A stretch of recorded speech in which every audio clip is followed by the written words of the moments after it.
kosala yo ata mokolo moko moko batindela yo mikanda bakopesa yo mikanda tayebi okoleka nzambe aza te.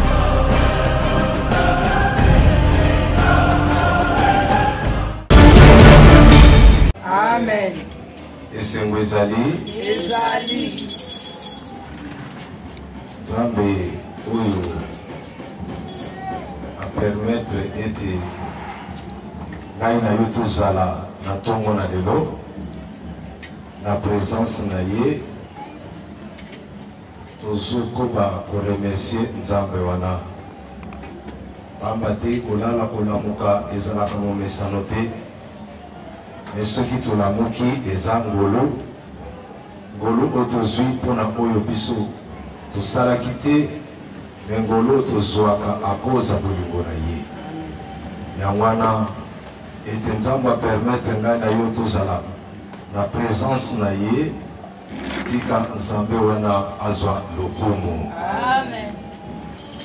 E nazopesa susu merci mpai na nzambe parce que tosali 3 semaines courant na ezalaka mpenda te e semaine mosusu ya l'élève tobanda mateya na biso na katikati ya mateya courant ekatana dimanche passé le même me lelo tomoni nzambe asali grâce courant ezali tika nzambe azwa na yelo mpe napesi yo merci mpona présence na yo na ntongo na lelo ekopermettre biso toteya maloba na nzambe lelo tozo continue suite ya mateya na biso oyo toteyaki dimanche passé ya le 16 janvier 2022 oyo na mama likambo tolobelaki comment rendrai-je à l'Éternel pour tous ses bienfaits envers moi. lolenge nini tokoki kozongisa epai na nzambe mpona bolamu oyo nyonso asaleli nga asaleli yo. Totangaki na psaume 116 verset 12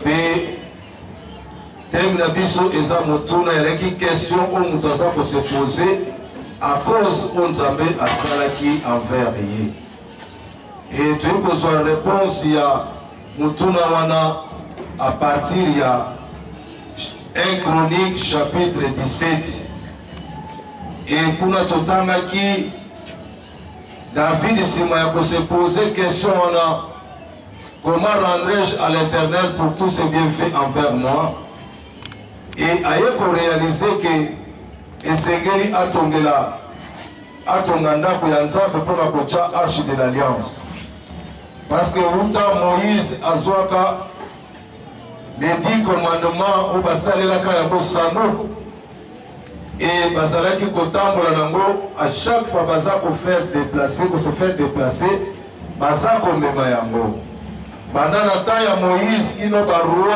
o nyonso baleka et arche de l'Éternel to arche de l'alliance ezalaki kotikala te parce que présence ya nzambe ezalaki na bango bongo tango David a kokoma roi yebe azwaki arche de l'alliance wana parce que ça na moment moko ba Philistin ba bundisaki bana Israël ti bakomaki na niveau ya kobotola yango alors ekomaki moment David na ba combattant na ye ba bundaki bitumba pe ba récupéraki yango alors tant ba récupéraki arche de l'alliance tango nzambe asali grâce na David na parcours na ye David a commis roi David a commis na Sion cité de David David a s'installé David a vandi na palais royal alors David a réalisé ce qui a été vainqueur na parcours ya vie na ye c'est à cause présence ya nzambe ezalaki na bango. Alléluia. Amen. Balingami à cause la présence ya nzambe né David abimaki vainqueur. Et David abimaki vainqueur parce que azalaki choix ya nzambe. Uta éternité nzambe ye moko muta ponaki ye.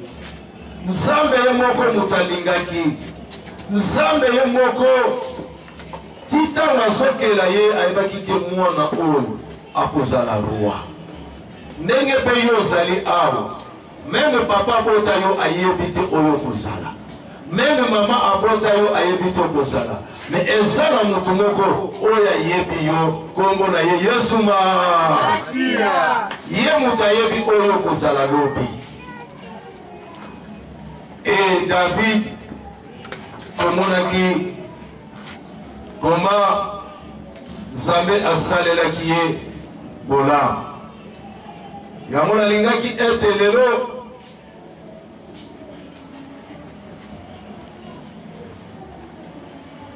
tongeka kotanga pourquoi David akokaki korealize bamakambo ya ndenge wana nakosepela totanga na 1 Samuel chapitre 16 totelemi mpona honore parole.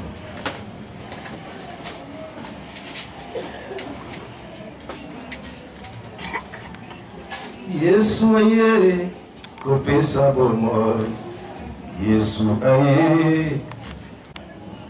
1 Samuel chapitre 16 tokotala pourquoi David esengelaki asala a réfléchir kosala ba bonne chose à l'égard ya Nzambe. 1 Samuel chapitre 16 tobandi kaka na verset tobanda na verset 1 kino tokosilisa na verset 13 nokota na verset 16 mobimba me biso tokozwa kaka ba extrait ya ba verset tokiti na verset tobandi na verset 1. L'Éternel dit à Samuel: quand cessera-t-il de pleurer sur Saoul? Je l'ai rejeté afin qu'il ne règne plus sur Israël. Remplis ta corne d'huile et va, je t'enverrai chez Isaïe, Béthélémite, car j'ai vu parmi ses fils celui que je désire pour toi, pour roi. Samuel dit: comment irai-je? Saoul l'apprendra et il me tuera. L'Éternel dit: tu emmèneras avec toi une génisse et tu diras: je viens pour offrir un sacrifice à l'Éternel. Et tu inviteras Isaïe au sacrifice, je te ferai connaître ce que tu dois faire et tu viendras pour moi celui que je te dirai. Ton sauté verset 6. Lorsque ils entrèrent et se dirent en voyant Eliab, certainement loin de l'Éternel et ici devant lui. Et l'Éternel dit à Samuel: ne prends point garde à son apparence et à la hauteur de sa taille, car je l'ai rejeté. L'Éternel ne considère pas ce que l'homme considère. L'homme regarde à ce qui frappe les yeux, mais l'Éternel regarde au cœur. Toké pour sauter. Verset 10. Isaïe fit passer ses 7 fils devant Samuel, et Samuel dit à Isaïe, l'Éternel n'a choisi aucun d'eux. Puis Samuel dit à Isaïe: sont ceux-là tous ses fils? Et il répondit: il reste encore les plus jeunes, mais il fait paître les brebis. Alors Samuel dit à Isaïe: envoie les chercher, car nous les placerons point qu'ils ne soient venus ici. Isaïe l'envoya chercher. Or, il était plomb, avec de beaux yeux et une belle figure. L'Éternel dit à Samuel: lève-toi, ouais-le, car c'est lui. Samuel prit la corne d'huile et le oignit au milieu de ses frères. L'esprit de l'Éternel saisit David à partir de ce jour. Dans la suite, Samuel se leva et s'en alla à Rama. Amen. Amen. Seigneur, te péchons merci pour la bola monayo. Loba na yo parce que tous en a pour ça pour yo kayo. Moli monayo asala. Na kombo nesodi. Amen. Amen. Amen. Amen. Amen. Est-ce qu'on peut acclamer le Seigneur? Acclamons la parole de Dieu. Bien-aimé, awa totangi Tangu Saoul asalaki mbeba, Saoul akomaki orgueilleux.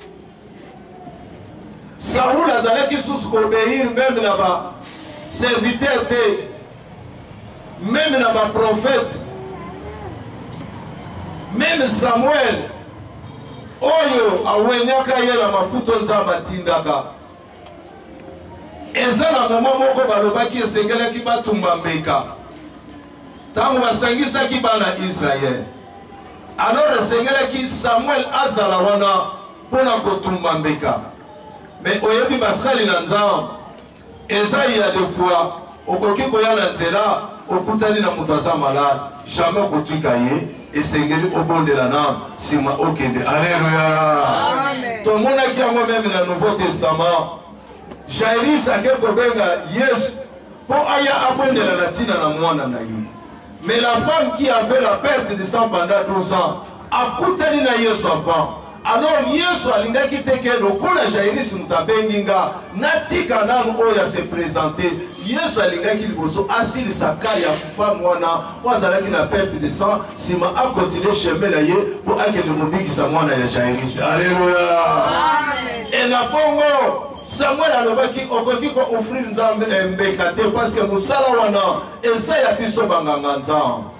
Mais Saoul tango amonaki Samuel atadaki ye moko amikomisi mutumbi mbeka a offrir.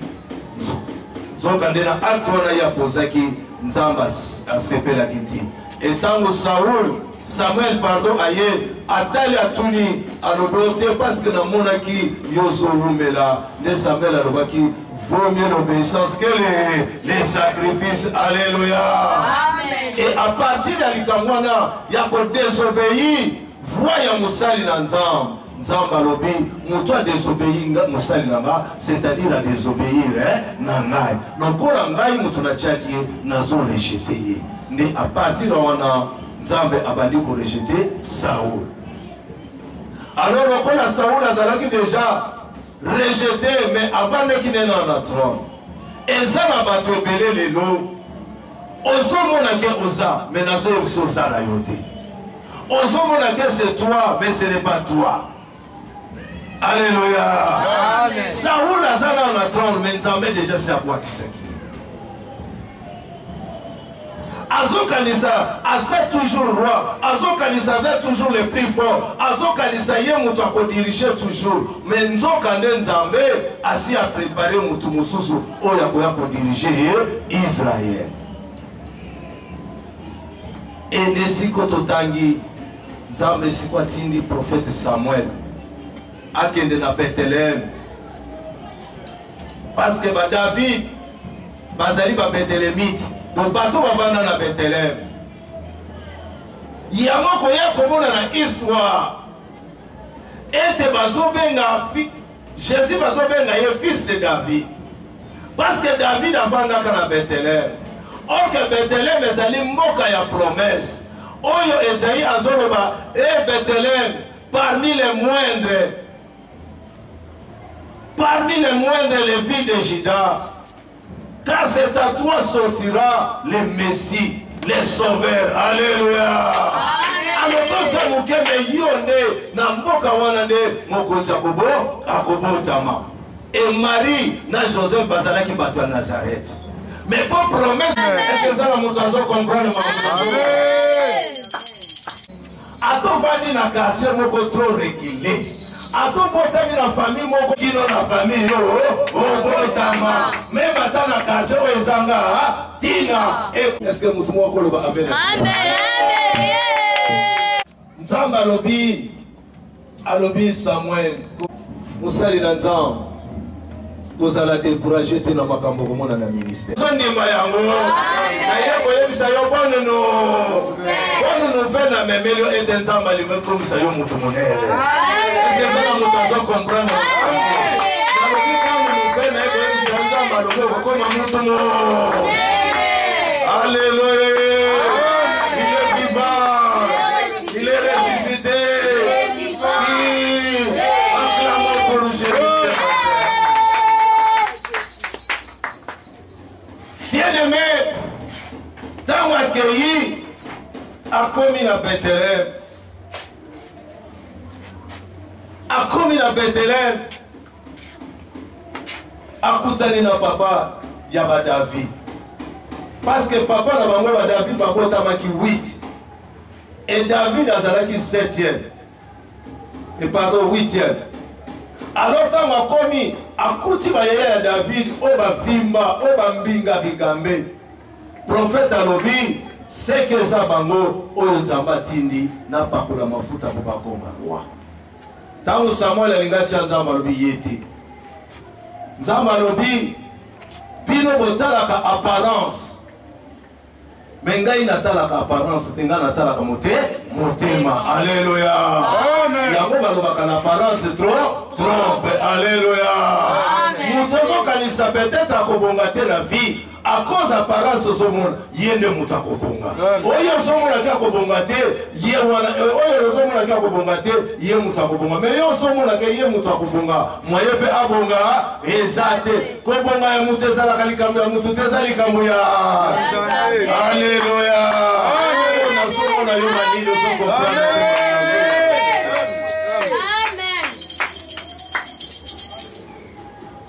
Bien-aimé, Samuel alinga wende nzamba yebisi yete papa dimisi lisusu mususu papa dimisi lisusu nzamba lobiti prophète atuni est-ce que bana na yo nyonso bango parce que kati na bana na yo ba oyo ata mutu moko te oyo asana elembo kokonzi azate papa lobi ah oui eza na mwana moko ya ngai ya suka ya moke mais natinda kiye akende kobokolela babi bebwele azawa azana zamba Samuel alobi est-ce que kotinda bato bakende koluka yete alobi oui papa atindi bato bakende koluka ye ndenge pe nzamba atindi na ya koluka parce que bokonze komi pembeni na yo alobi bokonze komi pembeni na yo est-ce que komi mama no bakolo alobi elevation komi pembeni na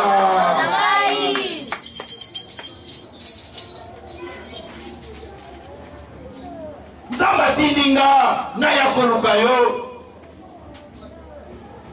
pona wendre yo ete volonté ya nzambe ekokisama na vi na yo papa bosana mwana bake koluka mwana oyo boti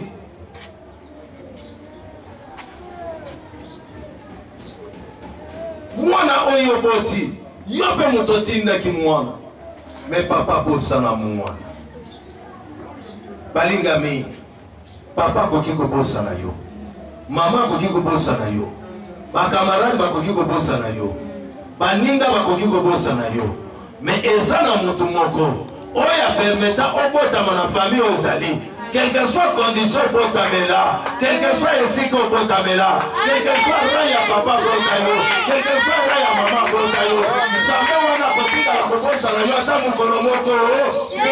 Oh Dieu. Papa boti mwana na oyo atindi mwana abosani. Mais nzamba zo bake azana bango 8. Awa présenter yo kaka 7. Mutayebi koleka nzambe azate. Alléluia. Alléluia. Mutayebi koleka nzambe azate pakotika la kozala.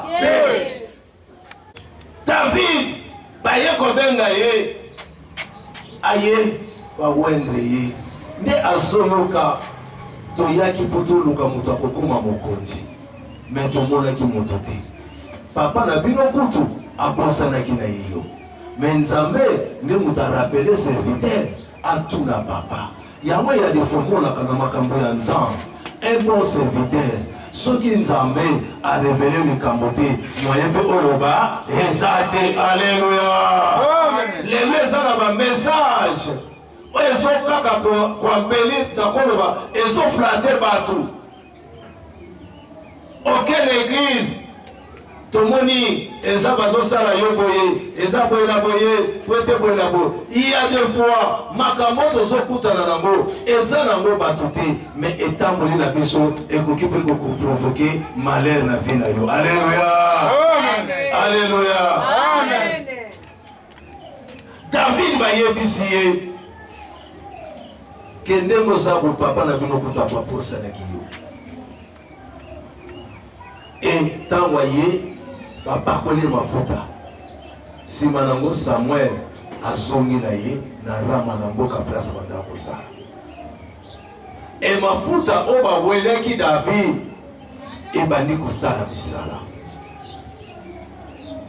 kokende David azongi kobokola bibwele ne après avoir kosala weni après avoir kosala wende nde bitumbe bandi na balio ndebi tumbe badina ba os mais lokola déjà si ba pakola ki e mafuta ki bokonzi azalaki déjà ouais moye balonga ye ezate lokola loboko na Yesu zali kolona yo mutakolonga yo projet nyonso babongisa contre yo na ranga ngoni descendre pe onode intervenir yango je le croire au nom de Jésus.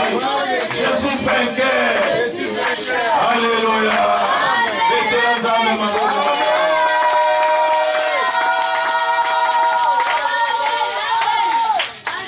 Bien-aimé, David a bandi kobunda. Ba Eliabo bazalaki ba kosto ba minga. Batikala kobunda na lion te.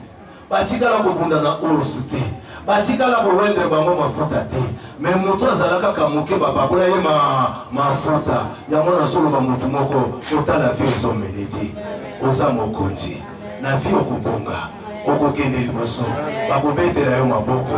Ata lelo basondima yo te. Mais lobi kuna bakondima. Alléluia. Amen. David a dit que la vie n'a eu qu'un jour. Bakoki koluka ye. Nazoyem sa mutu moko avant mois ya janvier sila ezali kamu moko ya malamu ekolanda yo. Nabi bakoluka yo. Nabi bakoluka yo. Saba kolokalize mutu na ye. Ezala mutu moko nzamba kochana tela. Azoya kaka semaine o. Moko akuli okola yo te. Azoya semaine o passer la yo.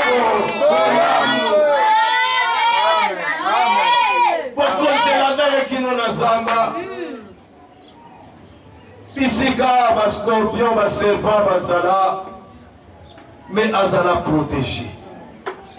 Bondo qui a famille à papa, bondo qui a famille à maman, bondo qui a quartier, et pour ça là yo eloko.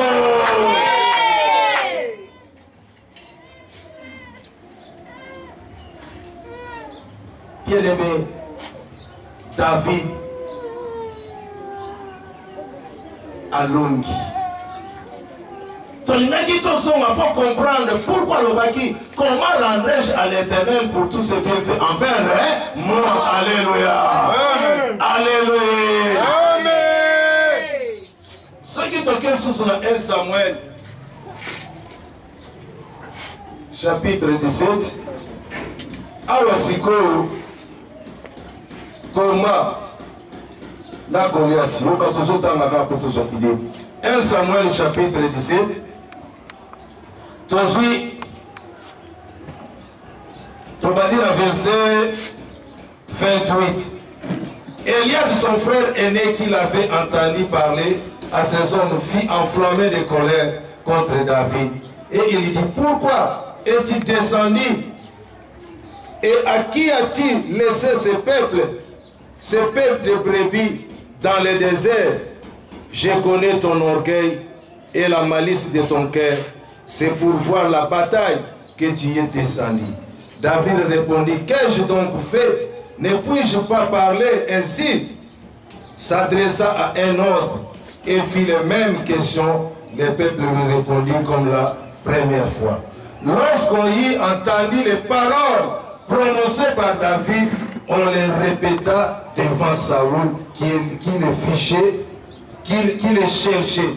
David dit à Saoul, que personne ne se décourage à cause de ces Philistins. Ton serviteur ira se battre. Alléluia. Amen. Alléluia. Amen.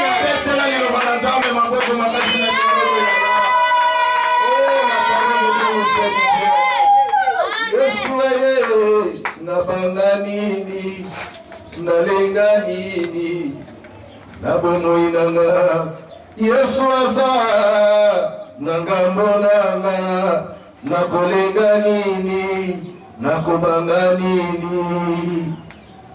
Sikoyo, après avoir, papa koposana, après avoir kopunda na ba lion, na ba ursu na zamba, papa tindi ekende kotika bilo, parce que ba yaya na ye, ba kompanyaka Saoul, pour les Saoul, Goliath ba Philistin, ba ye kobundisa Israël. Alors Goliath azosala défi. Goliath a telemi na ngamba ba Philistin, abandi ko insulter nzambe ya Israël. Tangu papa tindi ye, akende kotikela bango bino, pe atala pourquoi bazo rumela, David ya kokuta Israël stationné. Makambo belezo za la stationné na vie parce que ba courage basate. Amen amen. Amen. Nous avons tellement apunda pour la libota azate. Nous avons dit un risque pour la famille par nous quand Nzambe azate. Bien aimé, Nzambe balukakaye. Nzambe balukakaye, diable bafrontaka. Alléluia. Yes, on dit, je vous ai donné les pouvoirs de chasser les démons, de poser les mains aux malades et les malades seront guéris. De marcher sur les scorpions et rien ne pourra vous nuire. Alléluia. Ainsi après ça, ils sont pouvoir. David, le roi qui a ça déjà, ouais, devant cette circonstance, à cause de la et nous sommes dans la plénitude de cet esprit, devant Bandoki, devant Banganga, devant Bokritis, à Bangaka. Alléluia. Parce que nous, les Akatinayo et les Kinguya Yamoki. Amen. Est-ce que je peux avancer? Avancer. Kotungisa basali na nzambe. Nzela église comme qui tombe pourquoi? Oyoka chaîne de prière osali. Oyoka activité songolo na église osanga kate. Mais banda oswa libala. Osongi se pa na nzambe loko. Banda obota. Osongi se na nzambe loko. Banda voyage fongwama. Opesa nzambe loko. Pendant on attend promotion, on peut s'entendre Beloko. David a soloba, comment rendrai-je à l'Éternel pour tous ces bienfaits envers moi?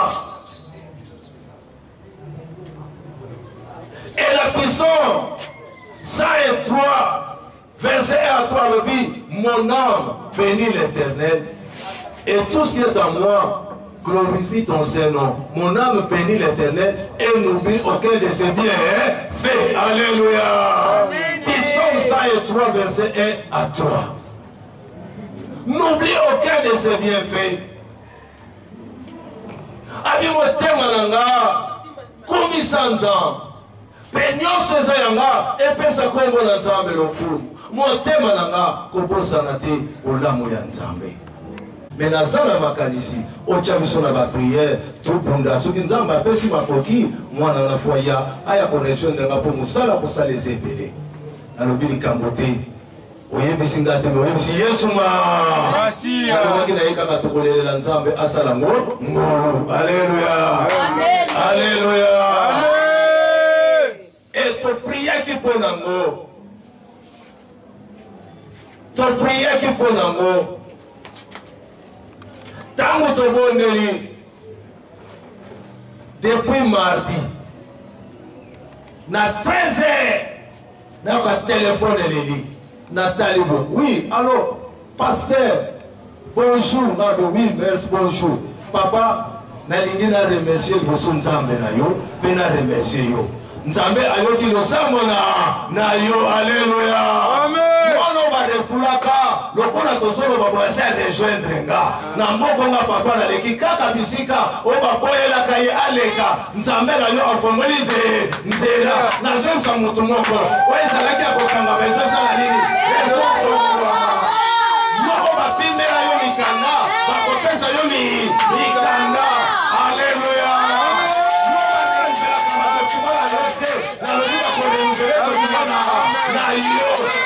Yo va refuser ce qu'il a conditionné.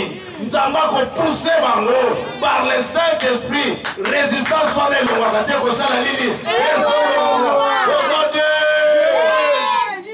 David, malgré ma barrage, ma coma canatron. J'aime ça moutongo kokoma. Amen. Na solo bana yozo koma. Amen. Oso comprendre ngati. Comprendre que amen est na loto kokoma. Na loto kokega. Na loto kokima. Na loto kokano.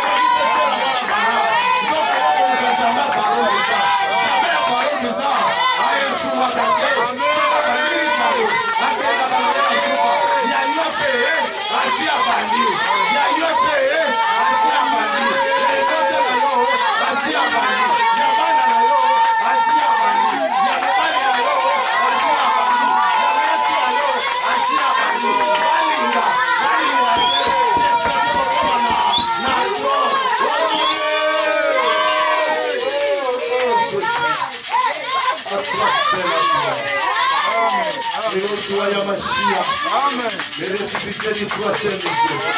La lumière du monde. Le soleil levant du matin. L'inconsolable et l'impassable. L'invincible. Toujours unité, jamais abattu. Toujours unité, jamais égalé. Toujours combattu, jamais abattu. Oh Zamboyo, oh Zamboyo. Son père est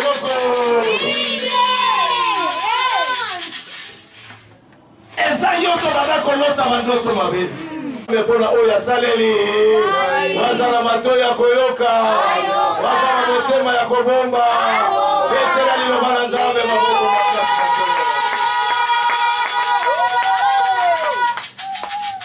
Seigneur profession merci liloba na yo ebimaka pamba te yolobi liloba na yo eza lokola mvula ce qui dit ezongaka te ce qui m'appelait impolité. Banana yo baye koyoka ainsi dit l'Éternel. Pesa makoki fongola oye kangamaki. Bongisa oye bebaki. Tozana ebandeli ya année. Natangi Bible zoloba au commencement Dieu créa. Et Bible Zoloba, la terre était vide et informe. Mais pour moi qu'il soit fort, et c'est que la co-créé nati. Oyebi nino co-créé na fille abana na yo moko na moko, afin que moko na moko azwa fort. Mususa c'est la mabota. Mususa c'est la libara. Mususa c'est la voyage. Mususa c'est la visa. Mususa maladie et umeli, c'est la guérison. Mosusu bobola ekanga libota azozela bénédiction. Oyebi nino koko créé na mwana na moko na libota moko na moko pour bazala consoler afin que moko na moko akoloba comment rendrai-je à l'Éternel pour tous ses bienfaits envers nous. David atuna ki motuna pe azwaki était décision atongela yo. Seigneur, merci pour voir ma besoin. Message haut, ici que vous pouvez, elle est inapercité. Mais Saint-Esprit, à côté de Moussala, afin que besoin délivrance pour amener à la sauver. Si ka kombo na Yesu, ezali kolaba kombo nyonso. Et kuma makoba dalelo, peli bela na libela tolobi. Amen.